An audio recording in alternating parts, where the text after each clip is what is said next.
हवा में अक्सर राख जैसा टेस्ट आता है। एक बारीक किरकिरा पाउडर सब चीजों पर जम जाता है, आंखों में चुभता है, गले में खराश करता है। ये कई इंडियन शहरों का रोज का एक्सपीरियंस है। एक अनदेखा दुश्मन हमारी सबसे जरूरी चीज, जिस हवा में हम सांस लेते हैं, उसमें घुस गया है। हर सांस जो कभी जिंदगी का सिंबल थी, अब एक पोटेंशियल थ्रेट लेकर आती है। हम इस भयानक मोड़ पर कैसे आ गए? आसमान कब हमारे खिलाफ हो गया? हमारे स्काईलाइंस एक मोटी ग्रे चादर के पीछे गायब हो रहे हैं। ये हेज इस जहर की लगातार याद दिलाती है जो हम अपने एटमॉस्फेयर में भर रहे हैं। बच्चे ऊपर देखते हैं, नीला आसमान एक्सपेक्ट करते हैं, लेकिन उन्हें एक धुंधली, दम घोंटने वाली चादर दिखती है। सुबह का सूरज भी मुश्किल से निकल पाता है। शाम को भी कोई रिलीफ नहीं मिलता, बस और घना ठंडा स्मॉग होता है। लाखों लोगों के लिए ये न्यू नॉर्मल है, एकदम घोंटने वाली सच्चाई जिसे हम एक्सेप्ट करने पर मजबूर हैं। लेकिन क्या हमें करना चाहिए? क्या यही लेगेसी हम छोड़ना चाहते हैं? ये सिर्फ डिस्कंफर्ट से कहीं ज्यादा है। ये एक पब्लिक हेल्थ इमरजेंसी है। ये पार्टिकल्स इतने छोटे होते हैं कि हमारे शरीर के डिफेंसेस को बाईपास कर जाते हैं। ये हमारे फेफड़ों में गहराई तक चले जाते हैं, हमारे ब्लड स्ट्रीम में घुस जाते हैं और हमारे ऑर्गन्स में तबाही मचाते हैं। हार्ट अटैक्स, स्ट्रोक्स, सांस की बीमारियां, कैंसर, बीमारियों की लिस्ट लंबी होती जा रही है। ये जहरीली हवा कोई फर्क नहीं करती। ये हमारे घरों, हमारे स्कूल्स, हमारे वर्क प्लेसेस में घुस जाती है। हम अपने ही बनाए गैस चेंबर में रह रहे हैं। इंडिया के बड़े शहर घुट रहे हैं। दिल्ली को अक्सर दुनिया की सबसे पोल्यूटेड कैपिटल का भयानक टाइटल मिलता है, लेकिन इस तकलीफ में वो अकेला नहीं है। मुंबई, सपनों का शहर, अब साफ हवा के सपने देखता है। कोलकाता की हिस्टोरिक सड़कें जहरीली धुंध में लिपटी हुई हैं। बेंगलुरु, जो कभी गार्डन सिटी था, अब उसके ग्रीन स्पेसेस भी ग्रे परत के नीचे जूझ रहे हैं। हमारे देश की ग्रोथ के इंजन ही हाँफ रहे हैं। उन्हें उस हवा से घुटन हो रही है जिसे वहां के लोग सांस लेने पर मजबूर हैं। ये एक ऐसा क्राइसिस है जो अर्बन इंडिया के हर कोने को छू रहा है। इसके नतीजे बहुत भयानक हैं। ज्यादा पोल्यूटेड एरियाज में लाइफ एक्सपेक्टेंसी काफी कम हो जाती है। डॉक्टर्स सांस की बीमारियों में भारी बढ़त रिपोर्ट कर रहे हैं। हॉस्पिटल के वार्ड्स सांस के लिए हांफते मरीजों से भरे पड़े हैं। सबसे कमजोर लोग सबसे ज्यादा भुगतते हैं। बुजुर्ग, जिनके शरीर पहले से ही कमजोर होते हैं, कोप करने में स्ट्रगल करते हैं। प्रेग्नेंट महिलाओं को अपने अजन्मे बच्चों के लिए खतरा होता है। हवा जो जिंदगी देने के लिए बनी है, एक फैला हुआ खतरा बन गई है। ये जिंदा रहने के लिए रोज की लड़ाई है। एक लड़ाई जो हर ली गई सांस के साथ लड़ी जाती है। और कितनी जिंदगियां बर्बाद होंगी इससे पहले कि हम सच में जागें। आरव एनर्जी का तूफान था। वो 7 साल का था। उसकी हंसी छोटे से नेबरहुड पार्क में गूंजती थी। उसे कबूतरों के पीछे भागना बहुत पसंद था। वो इतनी ऊंची पतंग उड़ाने का सपना देखता था कि वो बादलों को छू ले। वो बादल तब सफेद और फ्लफी होते थे। आसमान एकदम नीला होता था। उसके दिन बचपन की छोटी छोटी खुशियों से भरे थे। भागना, कूदना, अपने शहर की हवा में गहरी सांस लेना। एक ऐसी हवा जिस पर उसे भरोसा था।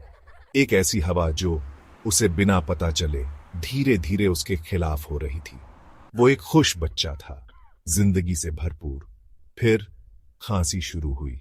पहले तो एक छोटी सी गुदगुदी वाली चीज। उसकी मां ने सोचा कि यह मामूली सर्दी जुकाम है, लेकिन वो टिकी रही। वो और तेज और गहरी होती गई। एक सूखी, लगातार चलने वाली खांसी जो उसके छोटे से शरीर को हिला देती थी। डायग्नोसिस एक सदमा था, बचपन का एस्मा जो सीवियर एयर पोल्यूशन से और बढ़ गया था। उसके छोटे फेफड़े स्ट्रगल कर रहे थे। उसकी जिंदगी बदल गई। इनहेलर्स उसके पक्के साथी बन गए। नेबुलाइजर ट्रीटमेंट्स एक रोज का मुश्किल काम बन गए। पार्क, जो कभी उसका राज्य था, अब एक फॉरबिडन जोन बन गया। हवा के जहर ने उसकी आजादी छीन ली थी। हवा अनदेखे खतरों का एक कॉम्प्लेक्स कॉकटेल है। छोटे पार्टिकल्स, जिन्हें PM2.5 कहते हैं, असली विलन है। ये इंसान के बाल से भी छोटे होते हैं, इतने छोटे कि ये हमारे फेफड़ों में बहुत अंदर तक घुस सकते हैं। ये हमारे ब्लड स्ट्रीम में भी एंटर कर सकते हैं। ये पार्टिकल्स कई सोर्सेज से आते हैं। व्हीकल एग्जॉस्ट फ्यूम्स हमारी सड़कों को ढक लेता है। इंडस्ट्रियल इमिशंस फैक्ट्री की चिमनी से निकलता है। कंस्ट्रक्शन डस्ट दम घोंटने वाले बादलों की तरह उठती है। आसपास के स्टेट्स में खेती के कचरे को जलाने से धुएं के बड़े बड़े गुब्बार दूर दूर तक फैलते हैं। यहां तक कि घरों में सॉलिड फ्यूल्स से खाना पकाना भी इस जानलेवा मिक्स में योगदान देता है। ये पॉल्यूटेंट सिर्फ परेशानी पैदा करने वाली चीज नहीं है, ये बीमारी फैलाने वाले दमदार एजेंट्स हैं। PM2.5 एक्सपोजर कई भयानक हेल्थ प्रॉब्लम से जुड़ा है। कार्डियोवैस्कुलर बीमारियां जैसे हार्ट अटैक्स और स्ट्रोक्स, सांस की बीमारियां जिनमें एस्मा, ब्रोंकाइटिस और COPD शामिल है। पोल्यूटेड एरियाज में लंग कैंसर के रेट ज्यादा है। नई रिसर्च एयर पोल्यूशन को न्यूरोलॉजिकल डिसऑर्डर्स से भी जोड़ती है। साइंस बिल्कुल क्लियर है, जिस हवा में हम सांस ले रहे हैं वो हमें बीमार कर रही है। अगर हम इसी रास्ते पर चलते रहे तो भविष्य अंधकार में दिखता है। इमेजिन करो ऐसे शहर जो हमेशा स्मॉग में लिपटे हों, जहां सूरज देखना एक रेयर इवेंट हो, जहां बच्चे कमजोर फेफड़ों के साथ पैदा हों, जहां बाहर मास्क पहनना चॉइस नहीं बल्कि जिंदा रहने के लिए जरूरी हो। ये कोई डिस्टोपियन फैंटेसी नहीं है। अगर एयर पोल्यूशन को कंट्रोल नहीं किया गया तो ये एक बहुत असली पॉसिबिलिटी है। पब्लिक हेल्थ में हमने जो भी प्रोग्रेस की है वो पलट सकती है। हमारी इकोनॉमिक प्रोग्रेस एक बीमार और अनप्रोडक्टिव आबादी की वजह से कमजोर पड़ सकती है। कुछ न करने की कीमत बहुत ज्यादा है। एयर पोल्यूशन से एसिड रेन होती है। इससे फसलें, जंगल और पानी के सोर्सेज खराब होते हैं। ये बायोडाइवर्सिटी को नुकसान पहुंचाता है। ब्लैक कार्बन जैसे पोल्यूटेंट्स भी क्लाइमेट चेंज में योगदान देते हैं। ये सूरज की रोशनी को अब्सॉर्ब करते हैं और एटमॉस्फेयर को गर्म करते हैं। इससे एक विशस साइकिल बनता है। क्लाइमेट चेंज एयर पोल्यूशन को और खराब कर सकता है। हम सिर्फ खुद को नुकसान नहीं पहुंचा रहे, हम अपने प्लैनेट के नाजुक बैलेंस को खराब कर रहे हैं। सरकार पूरी तरह चुप नहीं रही है। कई इनिशिएटिव्स लॉन्च किए गए हैं। नेशनल क्लीन एयर प्रोग्राम या NCAP का मकसद पार्टिकुलेट मैटर पोल्यूशन को कम करना है। शहरों के लिए टारगेट्स हैं। गाड़ियों के लिए एमिशन स्टैंडर्ड्स को सख्त किया गया है।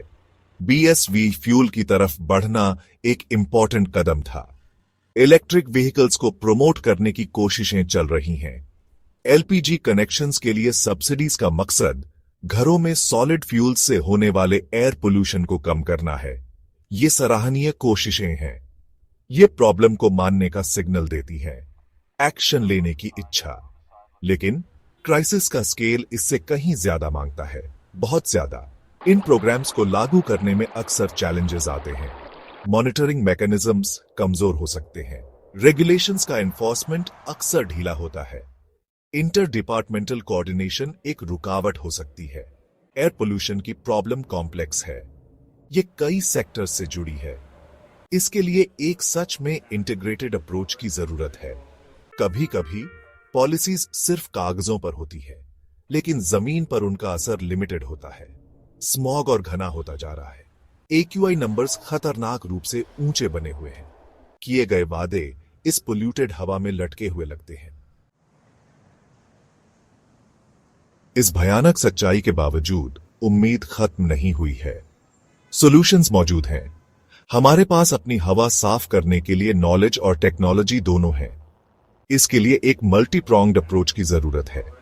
हर किसी से एक लगातार कमिटमेंट की। सबसे पहले हमें क्लीनर एनर्जी सोर्सेज की तरफ तेजी से बढ़ना होगा। फॉसिल फ्यूल्स पर हमारी निर्भरता कम करना सबसे जरूरी है। सोलर, विंड और दूसरे रिन्यूएबल्स में भारी इन्वेस्टमेंट करना। इससे पावर प्लांट्स और इंडस्ट्रीज से होने वाला पोल्यूशन कम होगा। ये क्लाइमेट चेंज से भी लड़ेगा। पब्लिक ट्रांसपोर्टेशन को सुधारना की है। हमें इसे और ज्यादा एक्सेसिबल, अफोर्डेबल और एफिशिएंट बनाना होगा। इससे हमारी सड़कों पर प्राइवेट व्हीकल्स की संख्या कम होगी। प्रमोटिंग इलेक्ट्रिक व्हीकल्स क्रूशल है, लेकिन इसके लिए बड़े पैमाने पर चार्जिंग इंफ्रास्ट्रक्चर का सपोर्ट होना चाहिए। एग्रीकल्चरल प्रैक्टिसेस को बदलने की जरूरत है। हमें किसानों को पराली जलाने के वायबल ऑल्टरनेटिव्स देने होंगे। इंडस्ट्रियल पोल्यूशन से निपटने के लिए और सख्त रेगुलेशंस की जरूरत है। फाइनली, इंडिविजुअल एक्शंस मैटर करते हैं। ये छोटे छोटे कदम जब लाखों लोगों द्वारा उठाए जाए तो बड़ा फर्क ला सकते हैं। जिस हवा में हम सांस लेते हैं वो हम सबको जोड़ती है। ये जात पात, धर्म या क्लास की कोई सीमा नहीं जानती। ये एक नए जन्मे बच्चे के फेफड़ों में भरती है। ये बुजुर्गों की जिंदगी को चलाती है।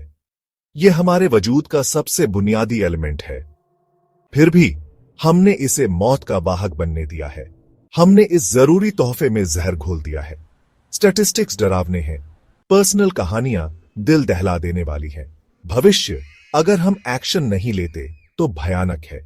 ये कोई एब्स्ट्रैक्ट प्रॉब्लम नहीं है, ये बहुत ज्यादा पर्सनल है। ये हमारी हेल्थ, हमारे बच्चों की हेल्थ, हमारी सबकी भलाई के बारे में है। हम एक बहुत अहम मोड़ पर खड़े हैं। हम चाहें तो सेल्फ डिस्ट्रक्शन के इसी रास्ते पर चलते रह सकते हैं, या हम एक अलग रास्ता चुन सकते हैं। जिम्मेदारी का रास्ता, एक्शन का रास्ता, उम्मीद का रास्ता। चॉइस हमारी है, लेकिन हमें इसे अभी करना होगा। कल शायद बहुत देर हो जाए। हवा अपने आप साफ नहीं होगी, सॉल्यूशंस अपने आप लागू नहीं होंगे। इसके लिए हमारी सबकी इच्छा शक्ति की जरूरत है।